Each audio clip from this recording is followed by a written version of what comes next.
قدرمنو که چېرې زموږ نه څوک دا تپوس وکړي چې اسټبلیشمنټ څه ته وایي نو موږ د پاکستان دننه صورتحال ته وګورو او ډایرکټ ورله جواب ورکړو چې اسټبلیشمنټ د پاکستان فوج ته وایي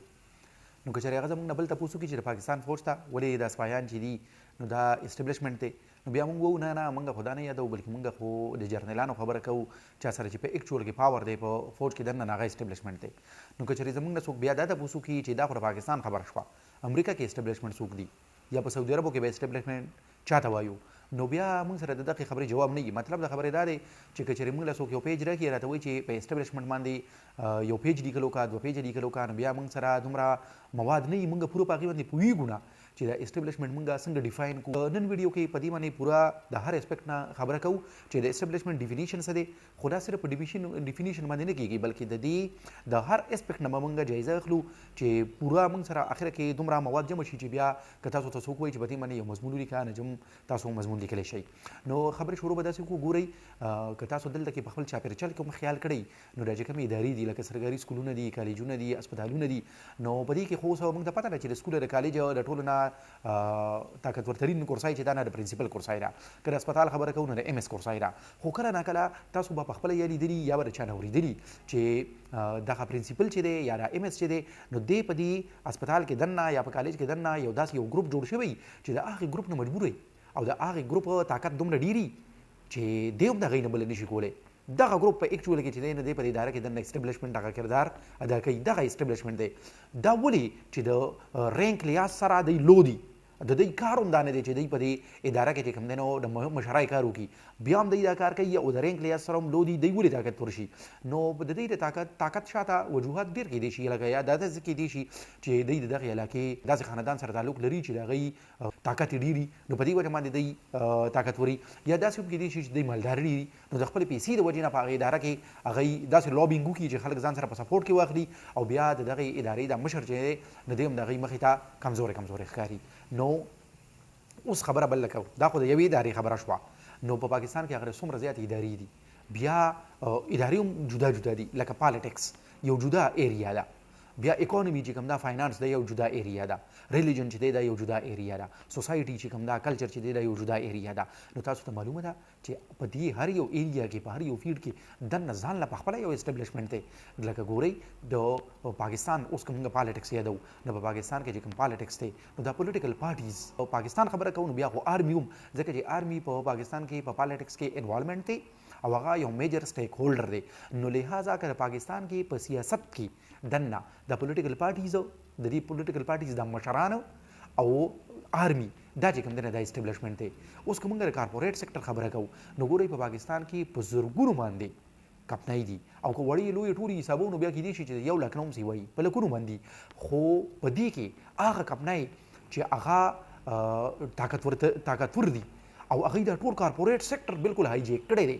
نو دغه ډېرې د شمار د ګوتو شماري او دغه د ګوتو شمار ته کمپنۍ چې دا د ګوتو شمار د کسان وي لکه څنګه چې پر جنرال ایوب خان په زمانه کې دا ویلی شو چې د پاکستان ټوله اکانومي او پالیټکس د 22 خاندانونو په کنټرول کې دی نو دغه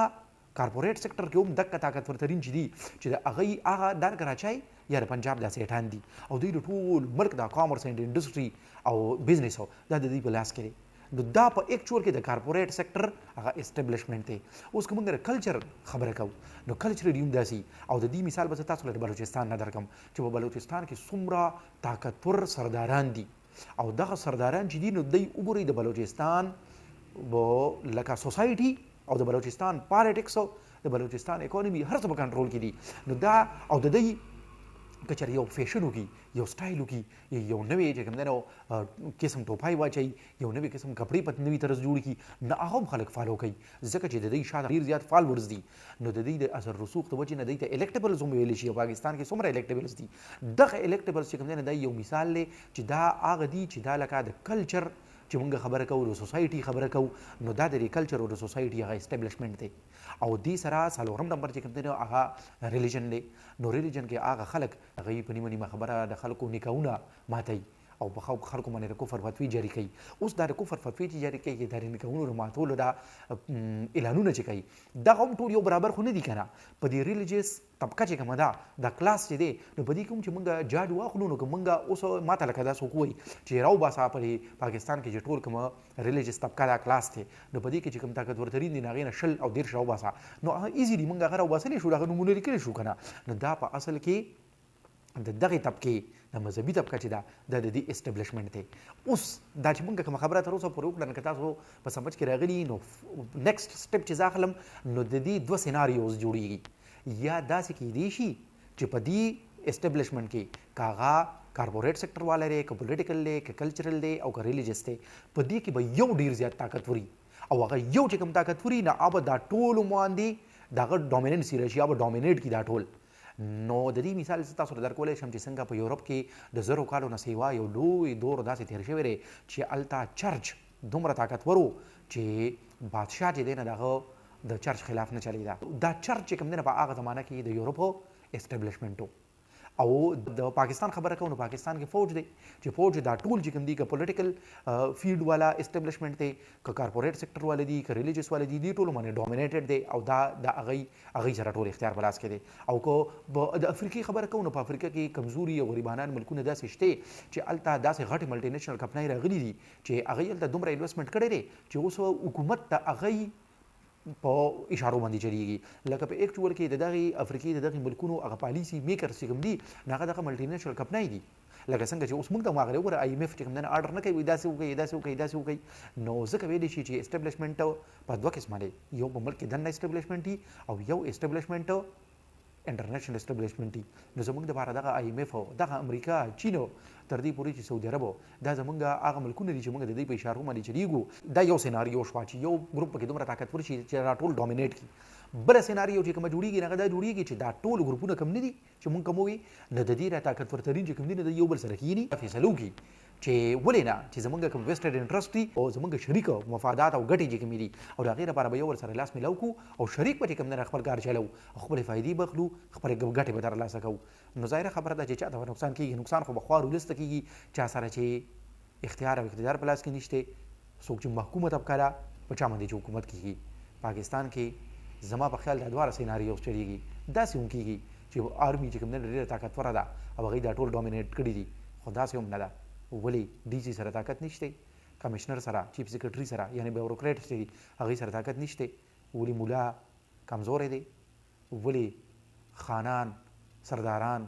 نوابان وډیرا او چودریان کمزوري دي نه نه ټول په خپل ځای ضرور دي او طاقتور دي. نو دا دویمه سیناریو چې کومه ده چې د یو بل سره په ایکچوال کې یو دي او هغه کار خپل چې کوم دی خپل ګټې شریکه ترلاسه کوي دا هم چلیږي. مولا میلیټري الاینس هم تاسو نوم اورېدلی نو داسې الاینسز هم د دوی په منځ کې شوي دي او کېږي پکې او کله نه کله پکې داسې وشو